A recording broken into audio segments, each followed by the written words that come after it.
Eu acho absolutamente alarmante, minha palavra é essa, que a torcida do Fluminense tem abandonado o time da forma que está abandonando.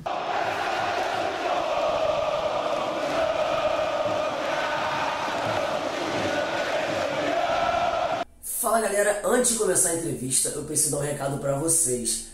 Como essa entrevista eu disse no vídeo, ela também serviu para um trabalho de faculdade meu, eu precisei perguntar muito sobre a carreira do José Ilan também, além de Fluminense, que foi um assunto bem abordado no vídeo. Como eu sei que o vídeo está um pouco grande e que tem gente que às vezes não quer assistir tudo, quer assistir só determinado tema, na descrição do vídeo tá com todos os temas separados e onde ele começa a ser falado e discutido durante a entrevista. Para se você quiser pular algum tema, você já clicar e ir direto pro assunto que você quer saber. Se inscreve no canal, me segue nas redes sociais, porque todo mundo que me segue no Instagram já sabia que eu tinha ido na Fox há mó tempão. Então, agora pode seguir com a entrevista, assiste até o final, que tá, ó, uma delícia de entrevista. Valeu, galera, tamo junto. Fala, galera, bem-vindos a mais um vídeo do canal Tricolor.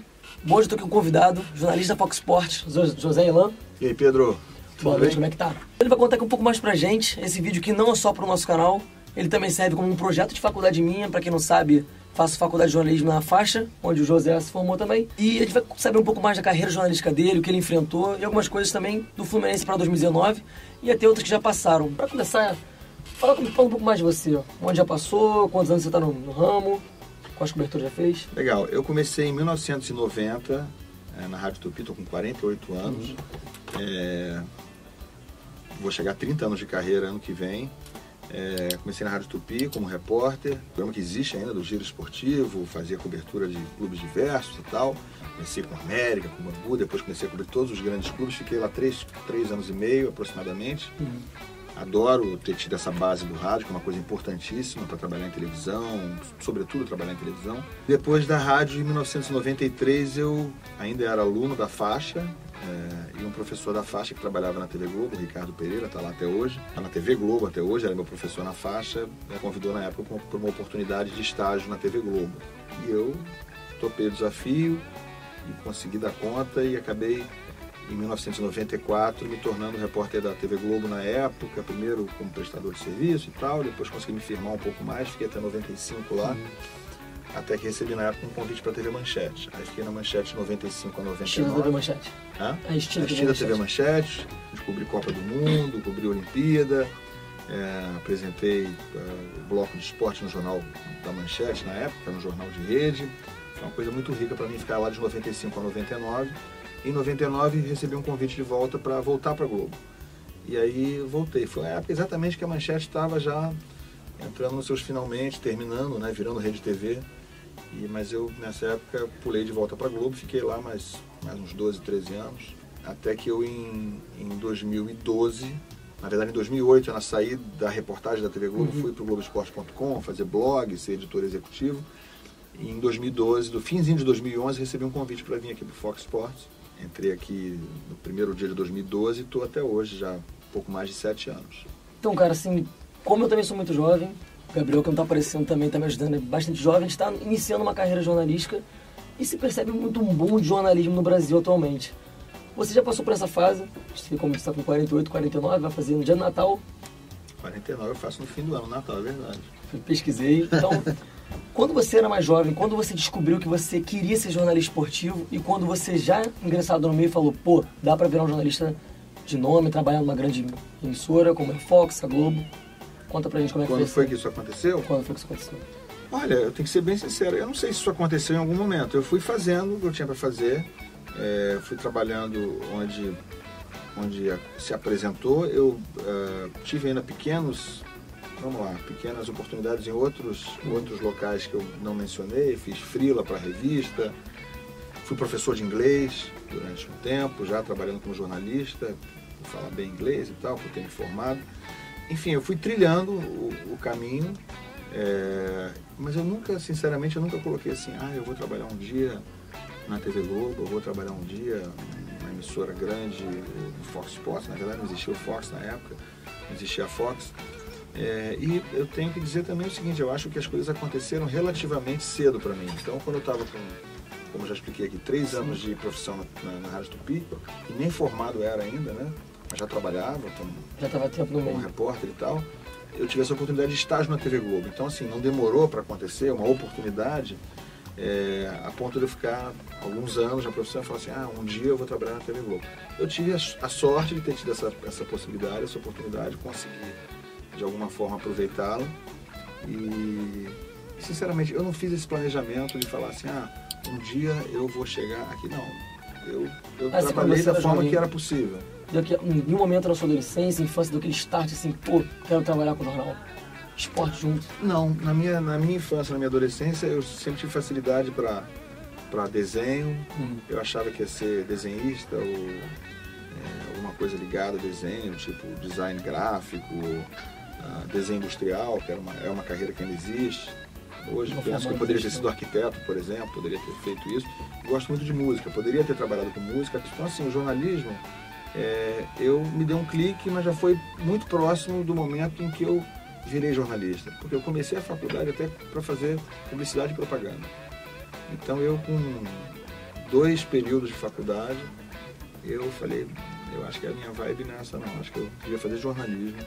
E aí eu mudei já dentro da faculdade, no segundo período. Então, eu não sei se ainda tem isso, essa coisa de escolher a habilitação, né? Pois é, então eu tive que escolher a habilitação primeiro de publicidade, depois mudei de ideia, e ali é que me deu um clique mesmo. Eu me identifiquei com jornalismo e percebi que aquilo estava dentro de mim, porque eu desde criança lia jornal, né? Antigamente se lia jornal, hoje você só lê internet. Eu lia o Jornal do Brasil, lia o Globo, lia o Jornal dos Esportes, depois de um certo tempo o Lance, e depois me lembrei que fazia na escola, assim, cartolina com atuação de jogadores do campeonato da escola e tal. Eu não percebia, mas isso já era uma coisa que me apontava um caminho que eu não tinha percebido que era uma aptidão minha, talvez, para aquilo ali. Sim. Então não foi tão planejado assim, não vou dizer que foi, porque não foi. E José, assim, todo jornalista tem um time do coração. Muitos não revelam, outros, por escolha própria, revelam. E para você, até onde o seu time do coração, o seu modo torcedor, pode influenciar no trabalho, se influencia, o que você acha do jornalista revelar ou não o seu time do coração? Eu não tenho opinião formada sobre outros revelarem, cada um escolhe o que deve fazer. Eu não vejo qualquer benefício no jornalista esportivo, nenhum benefício dele revelar. Mas não é ter benefício ou não ter benefício, é uma coisa que é uma questão de honestidade. Eu não vejo porque um jornalista é mais honesto em revelar o time ou menos honesto. Ele tem que ser honesto em relação ao trabalho dele, em relação a avaliações que ele faz, em relação a reportagens que ele faz, em relação a informações que ele vai trazer para o público. Ponto. Se ele opta por revelar o time do coração dele, legal. Eu não vejo necessidade disso. E vou explicar por quê. O que eu mais vejo nas redes sociais é jornalista que por algum motivo revelou seu time do coração, ou porque foi descoberto, na verdade ele revelou, ou em alguns casos foi descoberto e acabou tendo que confirmar que era aquilo ali, Sim. que foi flagrado ali em algum lugar e tal. Legal. Problema nenhum com isso. Mas o que eu mais vejo são esses jornalistas dos quais se sabe o time do coração oficialmente, porque ele falou em algum... Eu nunca falei meu time do coração, nunca. Pode procurar onde você quiser, nunca falei. Então, assim, o que eu mais vejo são esses jornalistas serem severamente cobrados pela opinião deles. Então, assim, não, o torcedor quer saber o time do coração e não tem problema, é honesto. É honesto até a página 3. Que aí o dia que você der, o cara que é torcedor do Flamengo, ele dá uma opinião amanhã criticando o Flamengo, os caras vão falar assim, você não é Flamengo, né? Você fala que é Flamengo, mas você não é Flamengo, você é um falso flamenguista. Os outros torcedores, se ele elogiar o Flamengo, os caras vão falar assim, você está falando isso porque você é Flamengo, entendeu? Então, assim, o cara que torce pro Fluminense vão falar o seguinte, você está elogiando o Fluminense, aí o Flamengo vai falar, porque você é Fluminense. Você está criticando o Fluminense, mas você é um falso tricolor, vamos dizer os tricolores. Então, assim, qual é a vantagem? Então, o público promete a você o seguinte, nós queremos saber o time dos jornalistas e não tem nada demais, tem tudo demais. Porque na hora que chega essas polêmicas, você tem que dar uma opinião forte sobre alguma coisa, as pessoas te julgam e acham que você está opinando porque você torce para A, B ou C, quando na verdade não deveria ser assim. Sim. Você está colocando em dúvida a honestidade, a imparcialidade ou a objetividade daquele jornalista. Você acha que ele está dando aquela opinião só porque ele torce para o time X, Y, Z. Isso é o que mais acontece. Então, não vejo necessidade, benefício algum do jornalista chegar e gravar e divulgar para o mundo qual é o time que ele torce. Isso é pouco relevante na carreira de um jornalista. Isso é da vida pessoal dele. É absolutamente isso. Sim. E assim, esse é um público, isso é uma coisa que acontece mais aqui no Brasil. E pesquisando um pouco da sua carreira, a gente viu que você fez uma cobertura da Copa do Mundo da Rússia para a Fox Sports americana, cara. Verdade. E assim, às vezes eu acho que isso acontece no Brasil, essa coisa de deixar a paixão falar mais alto, às vezes até pela parte do público, por ser uma paixão nacional, uma coisa que engloba muita coisa no Brasil. Qual a maior diferença que você sentiu quando foi cobrir a Copa do Mundo para a Fox americana, para o público americano, que não é nem um terço apaixonado como a gente é aqui pelo futebol, e essa diferença, como é que ela se reflete aqui no Brasil, que é um público, como eu disse, acalorado por isso? Olha, Pedro, eu tenho que ser sincero com você. É difícil fazer essa comparação porque eu não interagi com o público americano, né? Eu fiz participações ao vivo, algumas gravadas, outras ao vivo, na cobertura, nos programas da Fox americana, aberta, TV aberta, TV fechada. Foi uma experiência espetacular para mim. Tenho muito orgulho de ter feito isso. Mas eu, sinceramente, eu não interagi com o público. O que eu percebi quando estive lá nos Estados Unidos antes da cobertura, meses antes, para ir lá no congresso da própria Fox, para saber como seria todo o esquema de cobertura. Foi uma cobertura gigantesca, muito maior até do que a da TV Globo, por exemplo, no Sim. Brasil. Eles armaram uma cobertura inédita, maior da história de esportes americanos. Não foi a maior da história do futebol nos Estados Unidos, foi a maior cobertura da história, em número de pessoas, em estrutura, de qualquer esporte americano, superior a qualquer Super Bowl, qualquer final de beisebol. Então foi muito impressionante essa informação. Então, o que eu posso te passar como testemunho é isso. Foi uma cobertura com contornos de paixão e que, na minha opinião, fala por si só. A partir do momento que a Fox, que é uma empresa gigantesca, entendeu que fazia sentido todo aquele investimento, toda aquela estruturação para fazer uma cobertura desse tamanho para um campeonato de futebol onde os americanos não estavam, que eles tinham sido eliminados. Verdade. Então isso dá bastante o tom de que o que o futebol desperta hoje nos Estados Unidos é um pouco mais do que nós pensamos. É isso que eu gostaria de falar. É menos do que o brasileiro percebe? Sim. Claro que é. Mas é mais do que nós já estamos imaginando. Eu, quando estive lá, antes da Copa, meses antes, percebi que não era uma coisinha como a gente está pensando, eles são outsiders nessa história. Não, eles estavam muito envolvidos, né? Claro que tem americano que não gosta de futebol, claro que tem mais americano que não segue futebol do que no Brasil, né? O brasileiro quase todo mundo segue.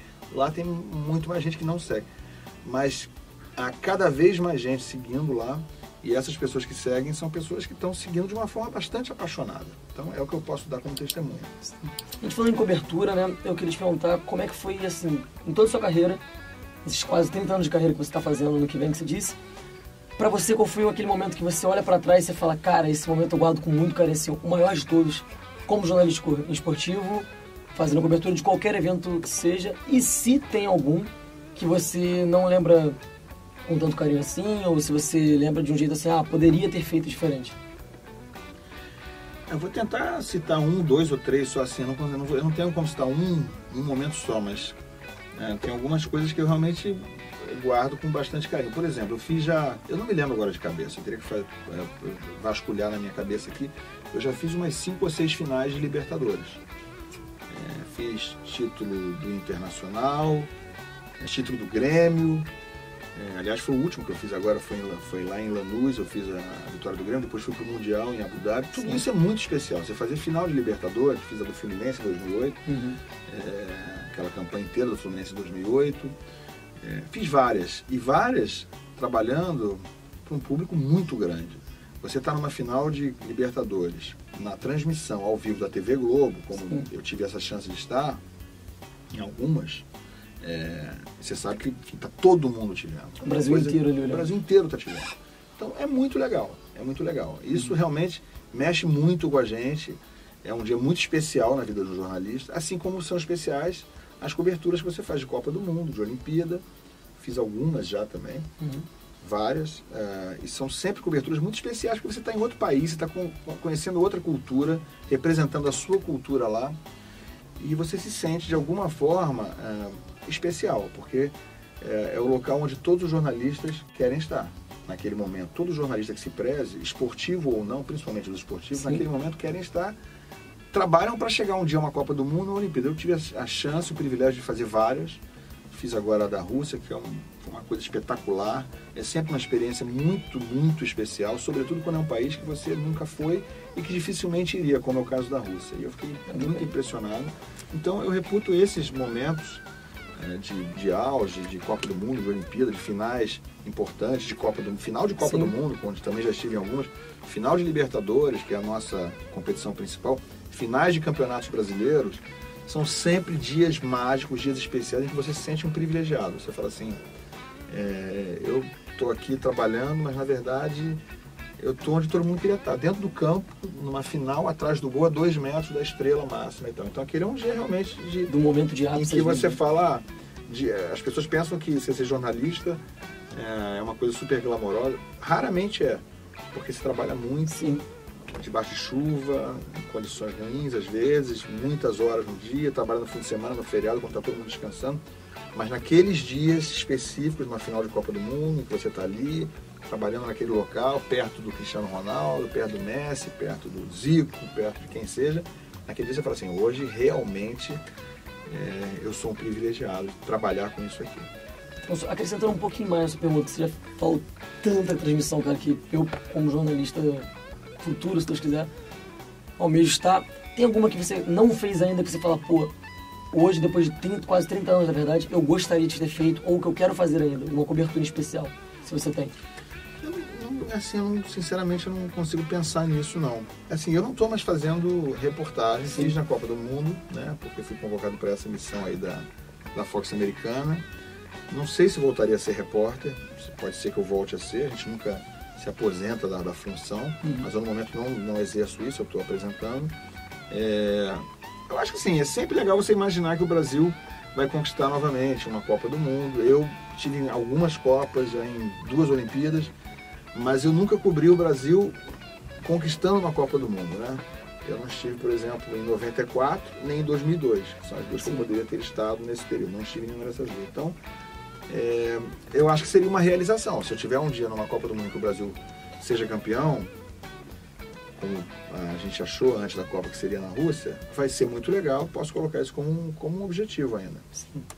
Agora pegando um pouco mais para sua visão de jornalista, cara, a gente vê vocês no meio de jornalista sempre opinando sobre tudo, vocês têm uma visão um pouco mais crítica sobre tudo que acontece no futebol e em outros esportes aqui no Brasil e assim, há de se perceber já há muito tempo que a torcida fluminense, agora focando mais pro público do canal mesmo, não frequenta os estádios mais, e é o que é estranho, até porque 10 anos atrás, você, o torcedor fluminense, mesmo não sendo com 40 milhões como tem no Flamengo, você colocava um público de 30, 35 mil facilmente, e hoje para você botar 10 está complicado. Na sua visão de jornalista, cara, por que você acha que está acontecendo isso, não só em 2018, 2019, mas de alguns anos recentes aí? Não sei. Eu tenho falado até sobre isso nas redes sociais. Tem algumas teorias, né? Quando eu falei sobre isso recentemente, algumas pessoas falaram, mas os salários estão atrasados, mas nós não gostamos da diretoria. Eu não vejo nada disso como possível razão real para um torcedor não ir ao estádio. Razões para o torcedor não ir ao estádio, quando o time está perdendo de todo mundo, quando o time é muito ruim, não corre, quando o treinador ninguém gosta. Eu me lembro de outras épocas em que qualquer torcida em que o time correspondia, o cara podia não gostar do presidente, podia não gostar até do treinador. Se o time correspondia, até o treinador, as pessoas iam para lá, enchiam o estádio, até protestavam contra o presidente, até faziam enterro simbólico do presidente, de treinador. Mas as razões atuais, estamos em 2019. Né? O Fluminense chegou nesse ano, você está falando do Fluminense, entrou nesse ano com perspectivas baixíssimas, as piores possíveis, e felizmente para a torcida do Fluminense isso não tem acontecido. Tem sido um ano de atuações melhores, bem melhores do que as esperadas. O time tem feito um papel bastante digno até o momento, em tudo que tem participado. Não ganhou nada ainda, mas enquanto a gente fala aqui, mas tem feito participações dignas. Então, exatamente por esse motivo, a mim é bastante estranho que a torcida tenha abandonado dessa forma. Alguém pode não estar indo porque não gosta do presidente da diretoria. Pode, mas todo mundo, ao mesmo tempo, isso é razão para não ver o time no estádio. E eu falo agora de qualquer time. Sim. O Botafogo também praticamente não bota torcedor no estádio atualmente. Bota 5 mil, 3 mil, 4 mil, 6 mil, mas o Botafogo não joga no Maracanã. O Botafogo joga no Engenhão, que é um pouco mais difícil de ir, não está jogando a bola que está jogando o Fluminense. Então, assim, eu acho absolutamente alarmante, minha palavra é essa, que a torcida do Fluminense tem abandonado o time da forma que está abandonando, porque no ano passado já tinha abandonado. Eu também falei disso no ano passado, lá na rede social. Falei, nunca vi um divórcio tão grande como o da torcida do Fluminense com esse time. Mas ano passado, em 2018, o Fluminense não jogava bem, não se encontrou de verdade em nenhum momento da temporada. Havia realmente todo baixo astral em relação à diretoria, que já nem há tanto assim, porque vai sair o presidente agora, já sabe que ele vai sair e tal. Então, assim, eu não consigo entender. E o público diminuiu esse ano em relação ao ano passado. Sim, incrivelmente. Esse ano tem Paulo Henrique Ganso, que foi um pedido da torcida, eu nem acho grande coisa, mas foi um pedido, ele acabou vindo, tá lá, honrando a camisa e tal, fez gol já, de barriga e tudo. Então eu não consigo entender muito bem. Você vê os clássicos hoje, não só os do Fluminense, os do Botafogo, a mesma coisa. A torcida do Botafogo e do Fluminense são torcidas menores que a do Flamengo? São. Tem violência no jogo contra o Flamengo? Tem. Essa é a única justificativa mais ou menos aceitável. Mas já existia violência 5 anos atrás, 10 anos atrás, 15 anos atrás. Você olha um Fla-Flu de 10 anos atrás, tem a torcida do Flamengo e tem a torcida do Fluminense, 40%, 60%, 40%, era isso. Nos anos 80 era 55-45%. Sempre foi isso, mais ou menos. A torcida do Vasco e do Fluminense era igual. O Fluminense, o Botafogo, o Fluminense era um pouquinho maior, porque no Rio, no estado do Rio, é maior a torcida do Fluminense. Então, hoje em dia, você vê um Fla-Flu, como tivemos agora no fim de semana, em que a torcida do Fluminense tem 3 mil pessoas. Assim, é uma situação que parece um Flamengo e América, né? Uma coisa assim que não consigo, sinceramente, entender. Não consigo entender. A torcida do Fluminense não é tão menor que a do Flamengo, não é para estar daquele jeito, e não há tantos motivos assim para ela estar tão desmotivada em relação ao Flamengo. A torcida do Flamengo está motivada porque tem um bom time, porque contratou jogadores. O Fluminense tem um bom time hoje, dentro do que se esperava, contratou, né? A diretoria é ruim. Tem violência? Tem violência. Tudo bem que não fossem 40 mil tricolores, que fossem 15 mil. Mas não 3. Mas não 2, 3 mil. Eu nunca vi um negócio desse. Então, acho assustador e muito preocupante para o futuro do Fluminense e de outros times. No caso do Rio de Janeiro, do Fluminense e do Botafogo também. Sim. Puxando o que você... Assim, acho que até uma opinião mais geral, que o Fluminense conseguiu, incrivelmente para mim, uma forma incrível, melhorar o time do ano passado nas situações que está hoje. Não é uma seleção, longe do que tivemos alguns anos atrás, mas em toda a situação política e econômica conseguiu melhorar e até está conseguindo jogar um bom futebol, pelo menos até então. Fluminense para 2019, assim, sem contar momento político, alguma possível contratação que venha com uma possível nova diretoria também. O time de hoje, jogando do jeito que está, você consegue enxergar o Fluminense com alguma perspectiva para Campeonato Brasileiro, Sul-Americana, Copa do Brasil? Eu acho que esses campeonatos de mata-mata são sempre um pouco mais possíveis de um time que não é um time que aguentaria uma campanha enorme como é do Campeonato Brasileiro. Eu acho que o Fluminense no Campeonato Brasileiro seria uma absoluta zebra, né? É impossível? Não é impossível. Eu já vi coisas mais difíceis do que essa acontecerem no futebol. O Fluminense hoje não está entre os candidatos a um título brasileiro. Agora, Copa do Brasil, Sul-Americana, são torneios, né?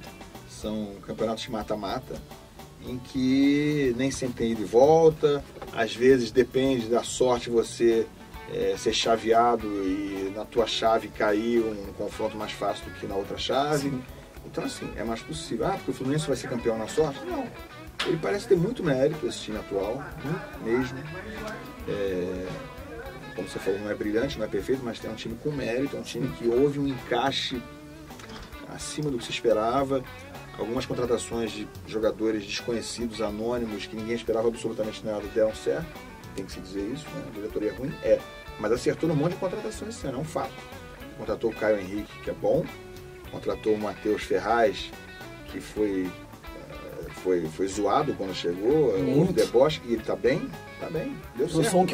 Eu sou um que queimou essa língua aí. Então, assim, um zagueiro que deu certo, o Caio Henrique deu certo. Jogadores, ninguém dava absolutamente nada. Esse menino Matheus Gonçalves aí, não jogou bem no Fla-Flu, mas já viu outras partidas boas dele. Talvez seja útil também, entendeu?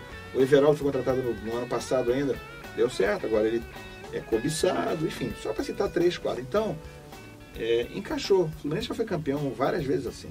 Em 83 era assim, era um timinho, contratou um monte de cata-cata num monte de lugar, não tinha dinheiro, virou a base do time tricampeão carioca, 83, 84, 85. Quando chegou no Fluminense, o Branco era totalmente desconhecido, o Tato era desconhecido, o Jandir era desconhecido, esses caras todos, todo mundo desconhecido. 84 foi campeão brasileiro com a mesma base. Então assim, pode acontecer. Até no brasileiro pode acontecer, mas eu acho que seria muito improvável. Agora, em Copa do Brasil, Sul-Americana, se o encaixe permanecer, se não sair todo mundo agora de uma vez, se o Pedro voltar bem, se o Everaldo de repente não for embora, eu acho que o Fluminense faz uma campanha de igual para igual nesse momento, ou quase de igual para igual com os melhores times do Brasil nesse momento. Assim, só do Campeonato Brasileiro, eu também acho muito improvável que seja campeão, mas um G6, com essa extensão enorme de classificações para a Libertadores via Campeonato Brasileiro, podendo ser às vezes a G8, essa meiuca de tabela nesse sentido, você acha que dá? Para brigar por G6, o time do ano passado, que na minha opinião era inferior a esse atual, de encaixe, de elenco e tal, brigou por G6 quase o campeonato inteiro, não chegou quase nunca a entrar no G6, se não estou enganado. Mas estava sempre ele ficou em 8º, 9º, estava sempre assim, muitas vezes a 2, 3 pontos, 4 pontos do G6, era uma coisa que estava se flertando o tempo todo. Porque o Campeonato Brasileiro, como são 6 vagas hoje, às vezes você está em 10º e está 3 pontos do sexto, está 2 pontos do sexto, está em 11º, 3 pontos do sexto. Sim. Então acho que o G6 pode perfeitamente. Porque eu hoje não vejo no Brasil solidamente muito mais do que 5 ou 6 times que estejam jogando mais do que o Fluminense, não. Jogando mais, não é que sejam melhores no papel. Não tem tantos times assim jogando mais do que o Fluminense. Sim. Então tem lá o Palmeiras, tem o Flamengo que completa, um time muito difícil de segurar. Tem o Grêmio, falamos 3 aí. Tem mais Cruzeiro, 4. Então esses 4 estão um pouquinho mais assim, um pouquinho mais destacados. O resto, eu acho que o Fluminense hoje ele pode se embolar com essa galera toda aí, Sim. lutar por um 5º lugar, por um 6º, e se der uma zebra muito grande, ir um pouco além disso. Então, assim, só pra fechar mesmo, cara, muita gente que acompanha o canal, já me acompanha em outras redes sociais, sabe meu desejo por ser jornalista e me acompanha, assim, pelo menos nesse início, essa trajetória toda. E eu disse, acho que no início do vídeo, sobre esse boom de jornalismo esportivo no Brasil. Muita gente está vindo fazer jornalismo e a maioria das vezes para esportivo. Uma dica para a galera que está entrando, assim, óbvio, que a época que você começou é uma época bem diferente da nossa, que está sempre envolvida com internet, com tecnologia, com tudo na mão. Hoje, você já há 30 anos quase no ramo, enxergando o que você teve na sua época que você iniciou, e hoje em dia com toda essa revolução tecnológica, pode ser assim, uma dica pra galera que quer tentar alguma coisa, que tá chegando agora. Essa pergunta todo mundo faz sempre, em todas as entrevistas, Sim. né? De faculdade e tal. E a minha resposta não vai mudar, só foi atualizada, ela só deu F5, porque é o seguinte, eu 20 anos atrás, 25 anos atrás, 15 anos atrás, quando eu era entrevistado, eu sempre falava, não, leia tudo, né? A dica é leia tudo, todos os jornais, revistas, bula de remédio que é na sua mão, panfleto que te derem um sinal, essa sempre foi a dica. Hoje, ninguém lê jornal impresso mais, praticamente ninguém lê revista impressa, então a dica continua sendo a mesma, só que agora é da internet. Lê tudo que você puder de sites, blogs, claro, coisa que seja relevante, né? As pessoas leem muita besteira na internet, eu leio besteira na internet, mas eu acho que a pessoa que quer se dedicar ou quer almejar algo, ela tem que ler coisa relevante na internet, tem que ser cabeça super aberta, ler gente de matizes diferentes, ler jornalista que você não gosta, mas que tenha relevância, o cara que tem opinião política diferente da sua, mas que seja um cara relevante, razoável.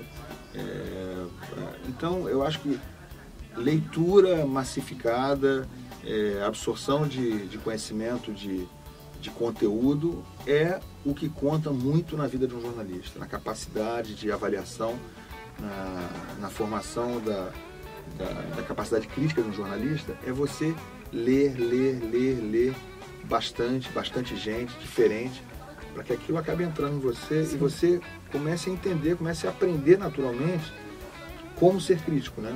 Crítico não no mau sentido, no melhor sentido possível. Você ter um olhar afiado, um olhar crítico, um olhar honesto, objetivo e que seja interessante para as outras pessoas de qualquer assunto. Então a minha dica é leia tudo que puder. Então é isso, cara. Muito obrigado de Eu que verdade. agradeço, Pedro. É um prazer enorme estar aqui no estúdio da Fox. Pra quem não sabe, a gente veio até o estúdio da Fox aqui no Rio de Janeiro pra poder fazer essa entrevista pra ele. Como eu disse anteriormente também, só reforçando, não só pro canal, uma coisa focada até pra minha faculdade. Muito obrigado pela atenção que você deu antes, durante essa entrevista. Queria só te pedir pra convidar a galera a se inscrever, aquela coisa básica de YouTube que tu já deve ter visto em algum Ele lugar. se inscreve aqui embaixo. Ativa sininho, essas coisas, né? Então, Pra convocar a galera pra conhecer o canal também. Galera, quem puder, quem quiser, todo mundo quer, né? Se inscreve aqui embaixo no canal do Pedro, dá aquele like, o joinha, né? Que o pessoal chama. Joinha. E estamos aí para conversar a hora que vocês quiserem. Um abraço a todos. Tamo junto. Valeu. Muito obrigado. Valeu, cara. Eu que agradeço.